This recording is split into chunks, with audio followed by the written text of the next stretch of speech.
All right, thank you all for coming. I'm glad to see so many people here who are worried about me becoming a teacher. Also, just want to let you know that there's no point where you get to stand up and say, I object. So if you want to leave, now's your chance. All right? That's going to be up to these three fine people over here. All right, hey, thanks for coming. I'd like to really thank a couple people in the audience real quick. Dr. Dan Tobin, Dr. Don Waddington, my grandfather, esteemed panel. Thanks for coming, all right? I know you guys had to be here, huh? All right, so the first thing I want to talk about is my teaching philosophy. And what I have here is a real quick infographic to kind of help sum it up for you guys. The written full copy is 2 pages. It's in your handout if you want to read it later.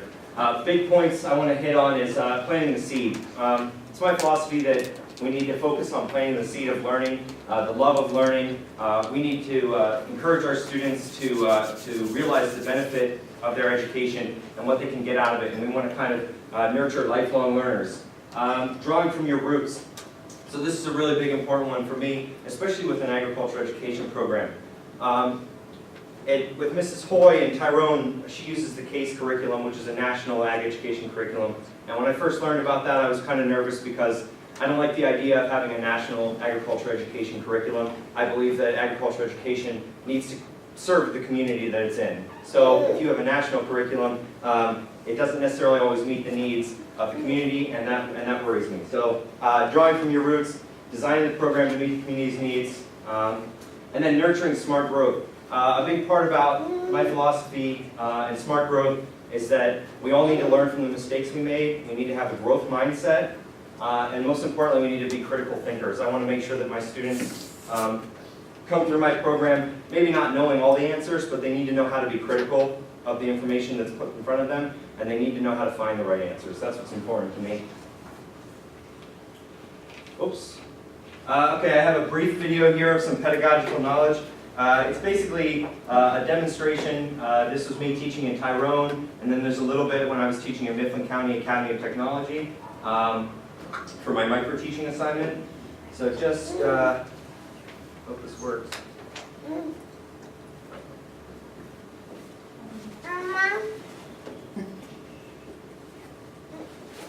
Oh my gosh. Okay. We knew this was going to happen. Yeah. Sorry, this happened to someone earlier, and I meant to check because I knew this was going to happen.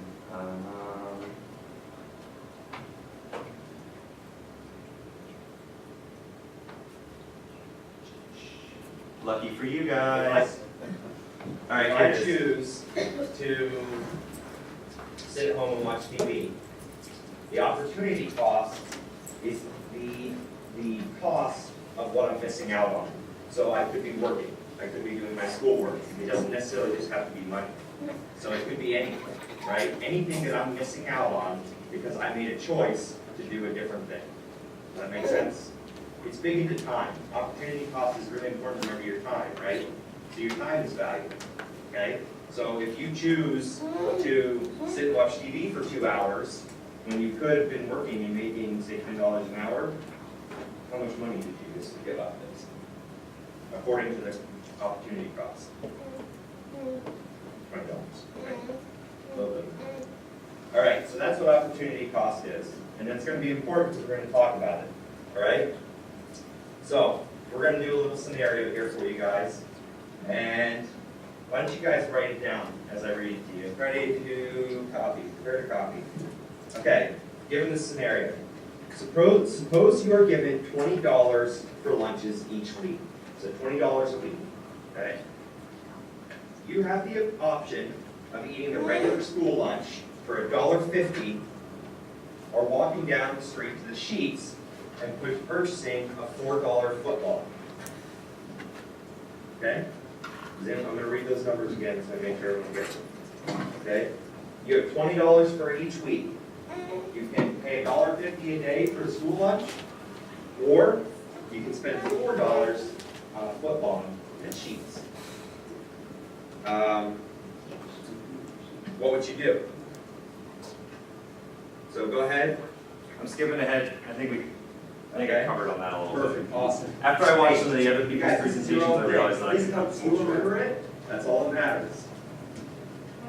Oh shoot, that was a short part, I just interrupted myself. Give me some American ones, come on guys. George Washington. Theodore Roosevelt. Rosa Parks. Ulysses S. Grant. Harriet Tubman. Harriet Tubman. Okay, great. So these are all Talking about people. leaders. They had these characteristics, and they were inside of the person. The person was born with those characteristics. If you take any animal science, human science, or even intro to ag, you know about genetics. You know about traits that people have. This is the same thing. In this approach, a trait or leadership is a trait that you were born with. So now, what you're going to do is each of you are going to take 30 seconds, and you're going to draw a picture.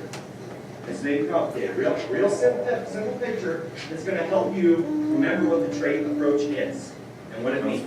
Okay? So, let's see. Does anyone need any examples?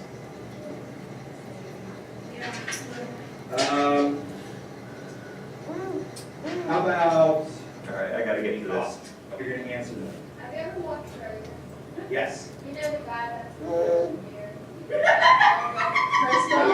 Kristoff? Kristoff? Fancy. Alright,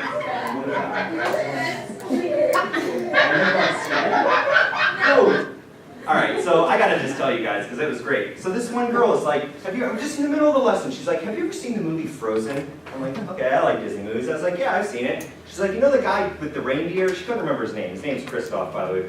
Apparently I reminded her of Kristoff, and it just cracked them all up, because I guess they were all thinking it, and it finally came out. Alright. And then the final part of that lesson, which was, I wanted to hit on one of my strengths is being able to keep students on task and kind of get them back onto task. And I was like, name some good leaders. Like, who are some leaders, right? And this one kid tries to throw me a winger, and he's like, the Predator. Now, how many of you guys know who the Predator is? From the science fiction movies? He's right. So yeah, go ahead and try to bring up like an 80s science fiction movie and leave me out of it. Nice try. Now, Mr. Ryder was ready. I was like, explain why. And I made him explain to me why the Predator is a good leader. And he didn't give me a good reason, but I called him on his crap, you know? And that's what's important. And I got him right back on task. So that's what I wanted to kind of illustrate there. Sorry about extra long videos. All right, classroom management plan. So over here, although it's kind of small, sorry about that. These are my classroom expectations, classroom procedures, and my consequences. So classroom expectations, respect. That's the biggest one there for me, okay? And I think that means respecting yourself, respecting others, and respecting your instructor, all right? The price of greatness is responsibility. I believe in taking responsibility for your actions, all right? Students need to understand that they are the only ones who are accountable for what they get out of their education, all right? That is something I really want to push. Profanity, not allowed. That's another important one there, all right? Okay, so consequences. These are kind of important to me, right? Verbal warning, right? I call parents. A lot of people think, okay, why not the office referral next?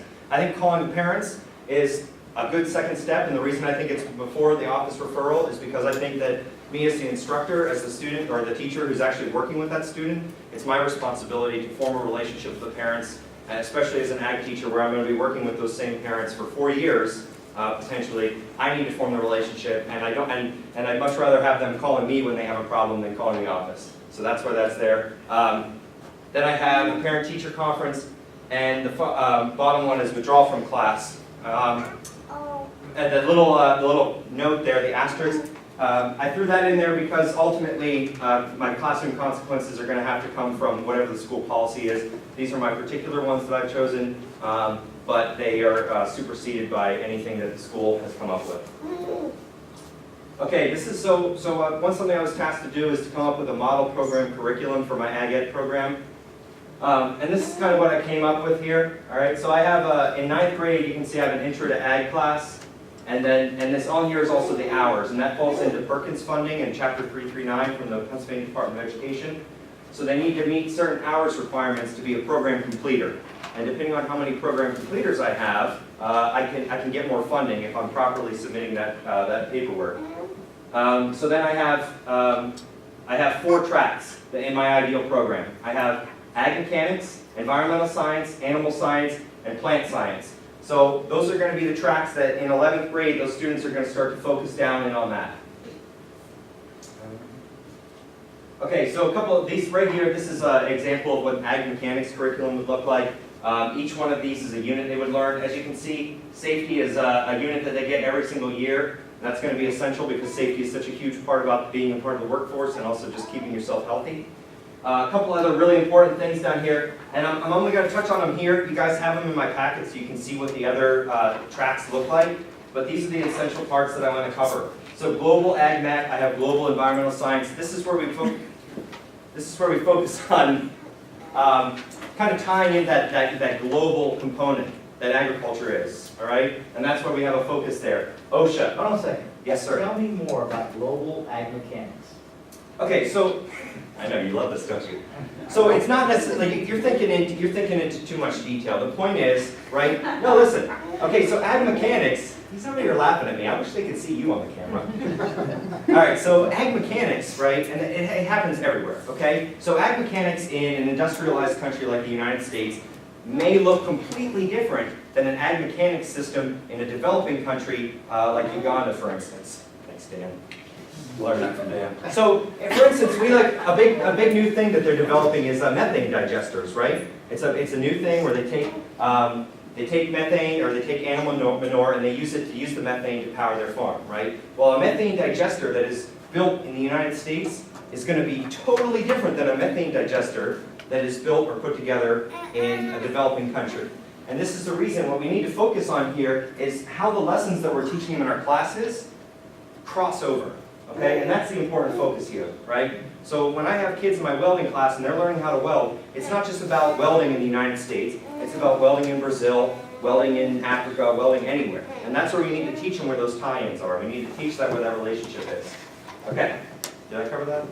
Okay. OSHA. So OSHA is the body that basically determines workforce safety, right, and workforce regulations. It's training that everyone who's in industry needs to go through. So, if I'm preparing students to enter industry, this needs to be important. Okay, next, leadership and independent study. These are important aspects of it. So I think leadership, developing in all students, no matter what their track is, whether they want to be a leader in the ag mechanics field they're going into, they just want to be a better, just a better citizen. That's what this is focusing on. With the independent study, which has an important focus here, now that's kind of something that's unique to me, and I picked independent study because I think it's important that students are able to direct their learning. Students should be able to choose what it is they want to do, where they want to go. And I think, having that independent study there so that that's where the students are really guiding their learning. Okay, agribusiness, that's another one that's in each of my 4 sets of our tracks. And that's just tying in, what's the industry look like? How am I going to make money with this? What's the business look like in each track? Modern ag mech. Okay, so this is the other important one that I think I'm going to have to explain.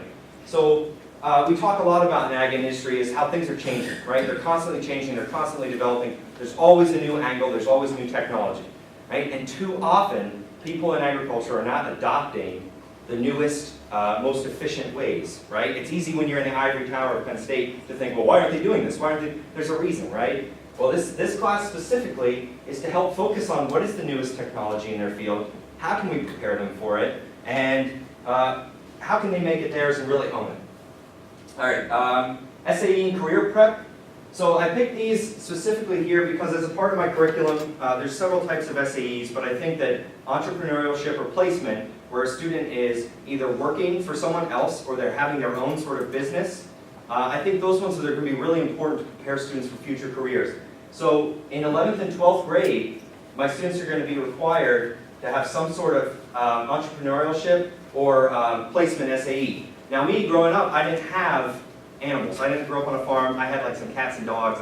I probably could have come up with something if I had been really pushed to do it. So it's harder for me, and I recognize that every student's different. So it's difficult to make sure that students are getting the maximum benefit of SAEs. However, that's why it's a whole extra unit. That time frame is dedicated specifically for making sure that students who maybe are disadvantaged or who don't necessarily have all the opportunities as perhaps someone who grew up on a production dairy farm or something like that is going to have. This is going to help give us the time to kind of get them prepped and make sure they're getting the maximum benefit.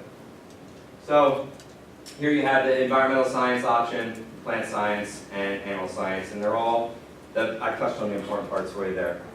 Okay, so one of the assignments we had to come up with is a comprehensive lab management plan, and it's in that blue binder there if anyone really wants to take a look at it after the presentation. A couple important things. Go ahead and pass that around. Yeah.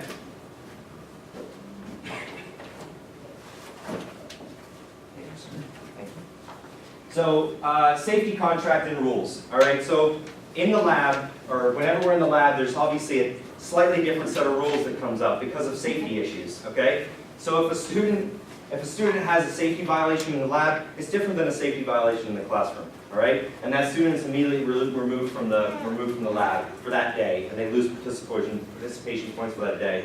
And if it happens again, they can be removed from the class. It's very serious. We're going to follow strict OSHA guidelines, which I'll talk a little bit more about later. But I want to make sure that my students are really prepared for that sort of safety and those expectations of industry. In that plan, I have some equipment to be used, some basic equipment that you're going to need in Ag Ed Lab in order to meet the needs of your students. I have a tool replacement plan, a laboratory inventory. I plan to do inventories twice a year. We have a really serious inventory in the summer that prepares us for reordering and for things like that right before fair, I figure. And then safety and training. So this is another important part I want to touch on. So my plan for safety in the lab is it's going to work like this, and I'm really excited to try this at Tyrone. So a student is going to have to be trained on an item of equipment to be able to use it, right? They have to meet a safety qualification. Now, if a student loses or is unsafe on that machine, they lose their privilege to use that piece of equipment, and they have to be retrained. Okay? So what I want to do is, and I want to have older students, senior students, actually work to train younger students on pieces of equipment, obviously under my supervision. But I want to give I think it would be a huge benefit to give older, more experienced students on the equipment the opportunity to train the younger, newer students. And that's kind of something I'm really excited to try. All right, so, all right, so for for one of the shop activities I'm going to do is this all-purpose stool.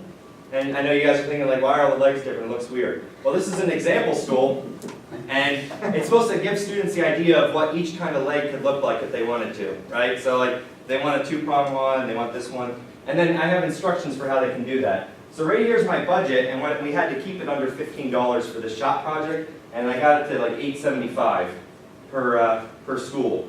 And the cool thing about this stool, well, there's a couple of cool things about it, obviously, but one of the coolest things about it is that it can be easily modified to like a bench, right? So if you look under here, it's really simple. All you have to do is make these longer. Obviously, costs would go up, but it could be a bench, right? And you can stick multiple ones together. You can make a chair. Like you can do a whole lot with it. And I've had it at home the past couple of weeks, and I know Louis really likes it. He likes to put his stuff on it. So there's the budget for that. Here's the design. I'm going to breeze through this, so we don't need to cover all this. So there's like, those are the cuts that I need. These are the examples of the legs. Here's some pictures to help go through the steps.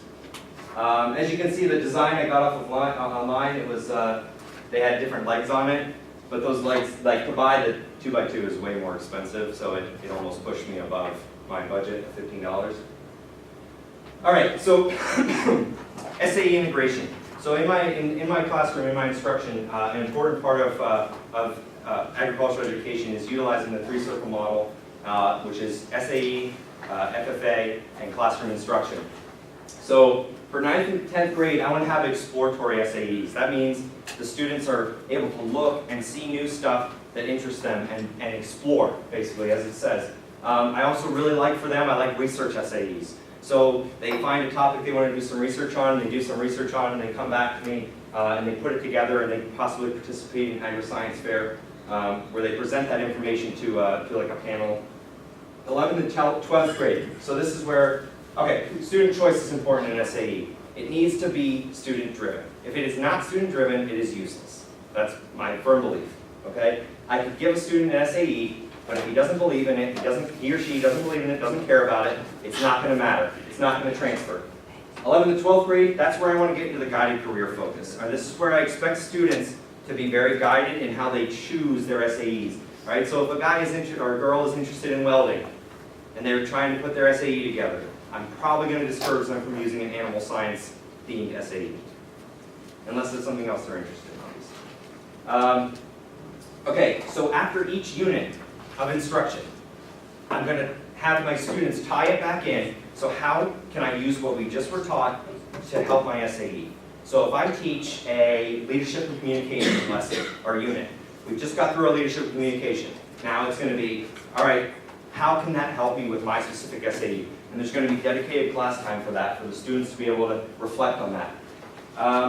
SAE is integrated into my curriculum as the three-circle model works. 10% of each class grade will come from a student's SAE, which is supervised agriculture experience, by the way.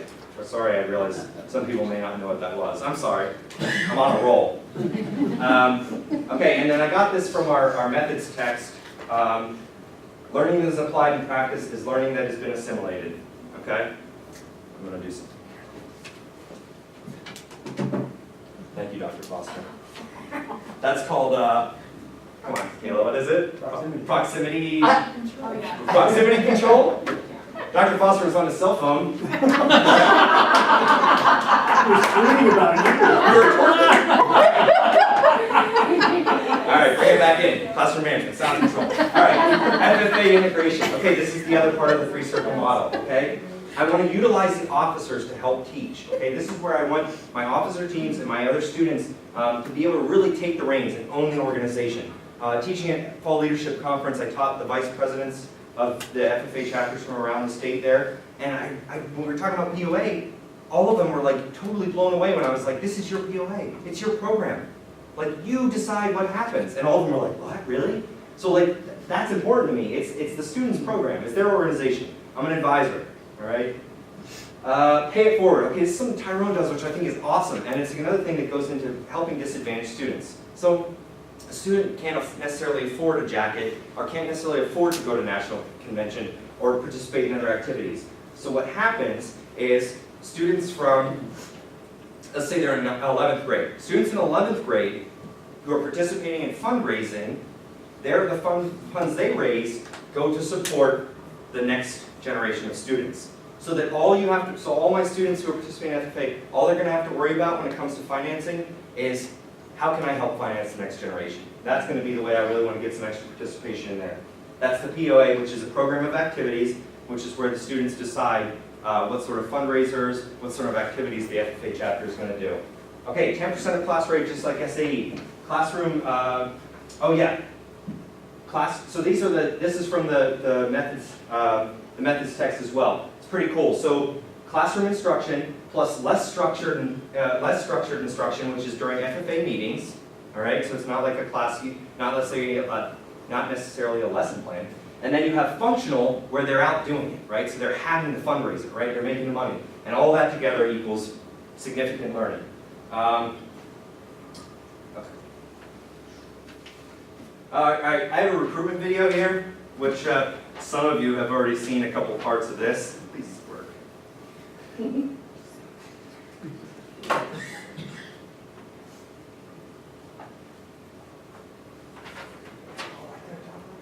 Was it top right? First one. Boom. Make a real difference from your academic spot. Oops. Those sound. All right.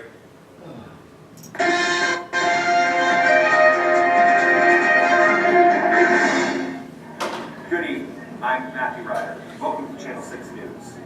Tonight, we're going to be sharing a story of survival. As you all know, 6 months ago, a horrible disaster struck many communities across the country. Tonight, we have members of the local Agricultural Education FFA chapter telling us how the skills they learned in ag education gave them what they needed to survive and improve their communities throughout the disaster. Going first to our FFA president, Miranda King. So, All right, Miranda, we're going to skip Miranda's and Matt's. what a great story. And I'm going to take Michael's. Sorry, How buddy. you were able to make a real difference from your academics Yeah, all right. classes. Those sound like a lot of fun. I wish I knew how to keep my lawnmower running, but I certainly don't. And I have to pay tons of money every time I need to be fixed.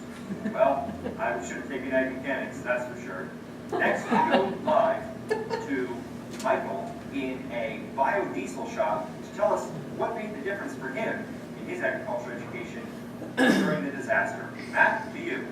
So, Michael, what was it about your agriculture education that helped you make a difference during the Alright, disaster? sorry, I gotta cut it short, guys. Learn how to grow plants, how to propagate that, grow them out in parks, and so we started growing. What we're trying to get at there is, and the way I plan to recruit students or help recruit students, is you gotta let them know how it's gonna benefit them. What are they really gonna learn from being in ag classes, right? So the idea was that there was a natural disaster of some sort, and all these skills that we learned in ag were like super beneficial to real life, and they were applicable. All right, so my community-based unit instruction. So we were tasked to design instruction in order to really involve the community, which, as I said earlier, my thing was really important, and my philosophy was really important to me. So I have kind of a three-phase community involvement plan here. It's a unit of instruction that's going to go over my entire natural resource and ecology class, which I'm teaching at Tyrone. So what I did is worldwide, and I'm connecting with a Peace Corps volunteer in Senegal. Katie Spiker actually is a friend of mine from INTAG classes and soil judging. She's writing a blog, and I'm going to have my students read those blogs, and they're going to be able to communicate with her. And I'm also going to have them write those blogs in order to show where there's connections between what they're learning and what's happening in agroforestry in Senegal. I'm going to try to get a Skype or a video call with her, but as I'm kind of discovering, it's becoming less and less likely that we're actually able to get a video call, even though it's kind of cool. It's like 1 p.m. for her when I'm teaching the class, so it's kind of a good time of day where she would actually be able to be awake and not sleeping. All right, and this is important for me because I think global competency is a huge important issue in a lot of our agriculture education programs. It just increases awareness about what's happening around the world and how different people are, but really how similar we are. I know I said before, I think agriculture is a universal language, right? We all speak it the same. And I experienced it when I was in Iraq. I met some farmers, and it was funny to hear the farmers in Iraq talk about, like, in a place where you think it's so different, but to hear those farmers talk, you might as well have been in central Pennsylvania. So I think raising awareness about that to my students is going to be really important. So the classroom content, okay, it's a natural resource and ecology class.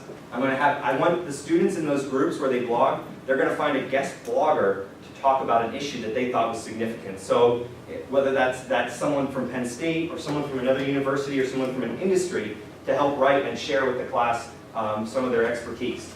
We're going to make sure that there's daily reflection on real world application. I don't need to talk about that too much. All right, the final, and then within Tyrone, the community involvement, there's Albemarle Nature Trail. Now what they do is they have, it's a factory, and what they do is they take areas around their factory and they isolate it for environmental, kind of like a sponge that helps make up for the emissions or the dirty work that they're doing there necessarily. So what they did a couple years ago is they got local nurseries, gave them trees, and we got some grants. I actually wrote a grant from Walmart. There's a community grant that Walmart provides. It's pretty cool. And what we're going to do is we're going to have a work day where the students go out and they clear the trails. They replace dead trees because the small trees are being planted. There's also bridges and things out there because some of the areas are wetland. So if that's kind of in the budget, we're going to try to repair those. Okay, ecological benefit. What's so cool about this nature trail in Tyrone is that it used to be a golf course. So in an ecology class, my students are actually going to get to see what secondary succession looks like. So what does it really look like when a forest grows back? So I'm super excited to show them that. Right, and the community obviously gets a benefit out of that with the third place and green spaces in the community. Okay, key courses. Sorry, I did a little more than 3, so I'll just be real quick. AE 400, I can't remember the names of all the classes. But basically what I learned is that there's so many different ways to teach and learn, right? And the indigenous knowledge that people have in different parts of the world is almost the same as the kind of knowledge that we come up with in the Western world and we think is more important, but really there's a lot of similarities and there's a lot of power there in that learning and that information. INTAG 490 was the capstone class for my international agriculture minor, okay? Problems are complex. I don't know, Dan probably had to say that about 100 times, right? So nothing is simple. And I think, you hear people out in the public and they're like, oh, we just need to do this. It's like, it's not going to solve the problem. And most people don't realize that. The problems are complex and there's not always one answer, and sometimes there needs to be 5 answers just to get to the right thing. So also the value of seeking knowledge, feedback, and constant improvement, right? So Dan would have us write a paper, which I have an example of right here. This is the paper I wrote in the class. And you'd submit it like 3 times. And you just keep getting it back with more and more feedback about how you can improve, right? Kayla, you know what I'm talking about. So, that was kind of like, what it taught me was that like we can always improve, we can always grow. It's like 14, okay? If you ask the right questions, you'll find the right answer. This is Dr. Rain Spearling, right? I hated that class. It was all it was 3 exams, was the entire grade. It was crazy. But her questions were so good, like you couldn't deny it, right? And I just realized that test questions can be written in such a way that you'll get the right answer. English 181A, that was when I was still an ERM major, and I went to, we got to go to an outdoor school, and I kind of learned that was when I realized I was back to outdoor school, like I had gone to when I was a younger child, and I realized this is what I want to do. I don't want to just be in a lab testing things. I want to be educating. I want to be in outdoor school. Soils 489 is, that was my first teaching experience. That was teaching assistant position in the soils lab, 102. That was really great. I loved it. And then Bio 220W is the importance of technical writing and skills and feedback. That ties on to 490. I had a grad student who taught that class, and we wrote lab reports, and she was very critical of her writing, and I just appreciated it. It really helped me grow. So for assignments, I handed out that in-tag paper, and then this was an essay I wrote in AE 400, which is about kind of my journey to getting back into education. And I thought that was really significant for me because it really made me put all my points together and realize why I wanted to be a teacher. So that was important. Okay, these are my minors: International Agriculture and Environmental Soil Science. Certification, I have OSHA 10-hour training for general industry and first aid. I think I already hit on why the in-tag minor is important to me enough. I beat up the global competency, why I think it's important, right? Is everyone comfortable with that? Cool. All right, soil science. I just love soil science. It was kind of more of a hobby thing. It's going to make me a better teacher because of the content knowledge that I've developed in my environmental science areas, especially the soil science area, water science. But really, it was just fun. I loved it, and I was on the soil judging team. It was a great experience. Okay, so some professional development workshops I was able to attend at National Convention. Trimble Precision Ag, which is really cool. They use drones, and they fly them over fields, and it registers how well things are growing. They use what's called a green seeker to detect chlorophyll and nitrogen content in the plants. It's crazy stuff. But that's where I get this modern thing. We need to stay up to date with the technology, right? It's not, you don't just go out and look anymore. You could fly these drones right over your field, and they'll tell you exactly, they'll draw a map for where you need to apply different nutrients. DuPont Yummy Yucky Lab is great. I know my cohort got tired of me talking about it. It's so cool, right? And that was a really good experience where I got to watch inquiry-based instruction, which is really letting the students guide the instruction. It's the first time I got to kind of watch it really work well. My first aid training, OSHA 10-hour training, and then National Safe Tractor, and I forget the acronym, sorry. Basically, I'm going to be able to teach kids and certify kids who are under 16 to drive a tractor on someone else's farm, because there's all sorts of laws about driving on your own farm. But it's also about safety, and safety on the farm, which I think farming is the third most dangerous profession. Agriculture is the third most dangerous profession right now in terms of injuries. So it's really important to teach them to be safe. Life experience. So in the Army, that's kind of where I learned I love to teach, right? I became the master driver, and I was like, I love this, right? I love teaching. I love standing in front of you guys and sharing my knowledge, and that's kind of where I realized I like teaching. And then also, there's all those other things. Also, I'm wearing my jump boots. It worked for Army against Navy, right? It was 82nd uniform, so I figured I'd throw these boots on and crush it. All right, although way over time. All right, outdoor school.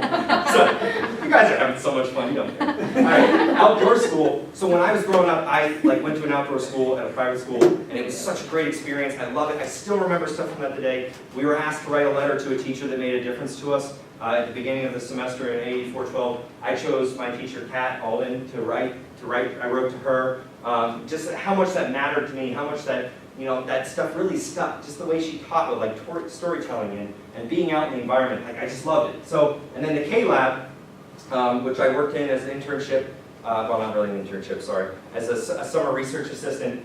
That was kind of where I actually learned how a lot of farming stuff works, because I hadn't really been in the farming environment growing up. But you know, out there they do a cover crop research and it's an organic project, and I just learned all about the process that we had to go through and that sort of agronomic system. And I think that really made me comfortable with talking with people who are far more experienced than me in agriculture. Okay, how am I prepared to address diversity of learners? Okay, so I think the most important thing you can do in order to properly address learners, because they're all going to be different, is you need to be constantly assessing the students' learning, right? You need to kind of have your finger on the pulse. You need to be down there, you need to know what's happening. If you're standing up front and you're not paying attention to your students, you're never going to be able to change and add that variability to your instruction. So, you know, when you're doing that, you're able to reflect on your teaching methods and fine-tune your teaching, right? Being able to differentiate instructions we talked about, bringing up variability, right? You need to be able to come at it from different ways. You have learners who learn better by doing. You have learners who need to see things. You have them that need to hear it. They need to read. So when I was in the military, a big part about the military, obviously, is there's a huge diversity of people. You know, I grew up in State College. So much more diversity in the military than around here. And I just realized that all these people needed different experiences. They needed me to teach them in a different way. I taught kids who had never driven a car before, period, and I was trying to teach them how to drive a 5-ton truck. So, you know, it was kind of like you had to come at it, and that's where I realized that, like, there's so many different ways to skin a cat, and you need to be able to make sure you're ready to do that. And then also my INTAG minor kind of brought me into some cultural awareness and how people are different, and this involves the AE 400 class. So people learn differently from different cultures, and you need to respect that, and you need to make sure that you're coming at them in the right direction so that they're able to get the maximum benefit. This is a Tyrone area FFA video. I'm not going to show you the video because I'm running low on time, but I'm going to talk about it real quick. So Tyrone, they have a lot of agricultural industry in Tyrone. Mrs. Hoy also benefits from having kind of Altoona, which is a medium-sized city in central Pennsylvania, and then State College on one side. So she kind of gets a lot of industry from one side, and then a lot of the university research and college kind of side. And I think she does an excellent job of kind of bringing in to her program what can help and making sure she pushes away distractions. Also, the Tyrone area has tons of animal production. That's a big one for them, and that's kind of the focus for the program there. I think that's all I want to talk about there. All right, so Chapter 339 review. Okay, so Pennsylvania Department of Education creates standards that we have to adhere to as a career and technical education program in order to receive Perkins funding so that we can continue operating, right? And it's a significant chunk of money that really helps us go above and beyond because we have additional requirements that some of the other types of programs don't, like an English department doesn't have the same kind of financial requirement we do. So I use the National Quality Program Standards, and I looked at Tyrone and I thought about, okay, what is Tyrone doing well? The community partnership in Tyrone, I think, is excellent, right? And like I said, Mrs. Hoy is able to draw from individuals from her advisory board, from Penn State, and then people from other industries. So she really gets a lot of input, and she uses that really to help shape her program. Marketing. From what I've seen, Mrs. Hoy has done an excellent job marketing her program to stakeholders, so other industries. I had some opportunity to spend some time with her at the Huntington Fair this summer. Everyone there knows Mrs. Hoy, right? So it was kind of like I think she's doing an excellent job marketing to the stakeholders in the community. I didn't see a lot of evidence of marketing to students, but I'm sure I'll get more of a look at that. She uses case instruction, but she uses it as a tool, which I think is really great, right? It's not her guideline. It doesn't say I have to do this. So when I talk a little bit about what the curriculum I had to design to teach, she was like, I have case for that class, but I don't really like it. It doesn't really fit my needs. So, she's not afraid to do that. She's not afraid to pick and take from different curriculum in order to give the best to the students. All her students have active SAEs, and she uses the pay it forward method, which I talked about getting kids involved in SAE or FFA, so they don't have to worry about it. So this is a calendar, week 1 through 5. You have these in your handouts. It's a lot easier to look at. What I'm going to be teaching, you guys have in your handouts. I don't know if I want to address it too much. But most of that is their case courses. with the exception of leadership and communication and food science, which I designed myself. I got food science, a lot of curriculum for food science. There's an inquiry-based unit, which should be really fun, where the students design their own curriculum or design their own food product. And then in communication and leadership, I got a lot from a MyCart, which is an online resource, which I had a good opportunity to meet with those people when I was at National Convention, and I learned a lot from them. There's the unit. All right, so class material. So over here I have binders for my classes.